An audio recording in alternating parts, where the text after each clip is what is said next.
vous avez un discours souverainiste et vous voulez qu'on s'ouvre aux BRICS, on s'ouvre à tout le monde finalement. Est-ce que ce n'est pas une façon de dire quittons un maître pour un autre maître?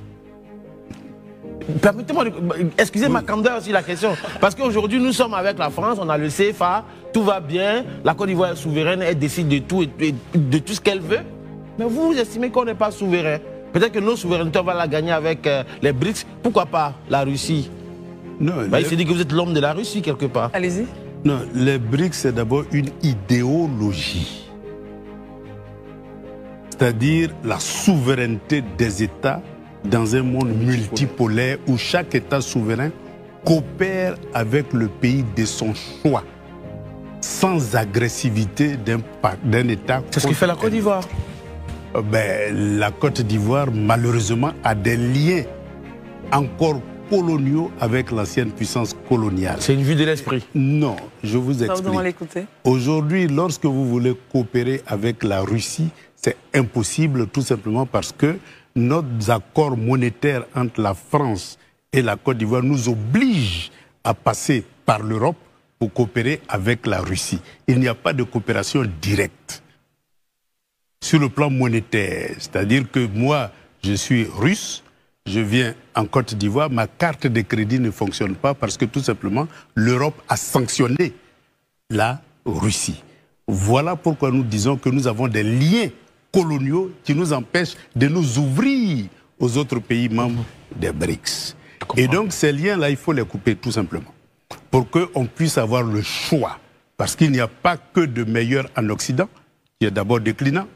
Il y a de meilleurs dans les pays émergents. Il faut pouvoir s'ouvrir. C'est pour cela que je me bats pour la souveraineté. Et donc, lorsque vous parlez, prenons le cas de la Russie tout simplement. La Russie a libéré l'Europe. Mais l'Europe n'est pas devenue une colonie russe.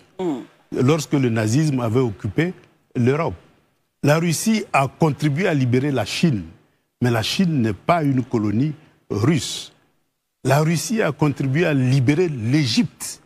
Mais l'Égypte coopère beaucoup plus avec les États-Unis qu'avec la Russie.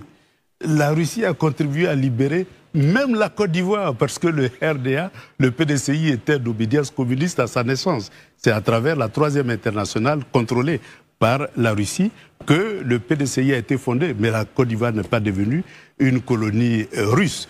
Et donc, il faut savoir choisir ses partenaires qui peuvent t'accompagner dans ton cheminement vers la souveraineté. Et c'est ce que fait la Russie, parce que la Russie a toutes les matières premières que nous avons. Et donc, elle ne vient pas en Afrique sans qu'on l'ait invitée à coopérer avec nous. Tout simplement parce que si vous lui proposez du pétrole, ils en ont. Vous proposez de l'uranium, ils en ont.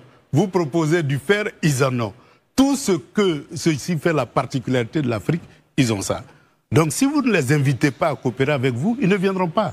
Et même si vous avez des accords que vous les annulez, comme beaucoup de pays que la Russie a contribué à éliminer annulent, ben ils s'en vont tout simplement parce que c'est un accord comme parmi tant d'autres. Donc, il faut savoir choisir ses amis qui peuvent t'accompagner à être souverain. Aujourd'hui, l'armée chinoise n'a rien à voir avec l'armée russe. Ils les ont accompagnés à être souverains. L'armée iranienne n'a rien à voir avec les autres armées. Aujourd'hui, ils sont militairement souverains. Mais grâce à qui? Grâce à une coopération gagnant-gagnant avec la Russie. Voilà un peu la particularité.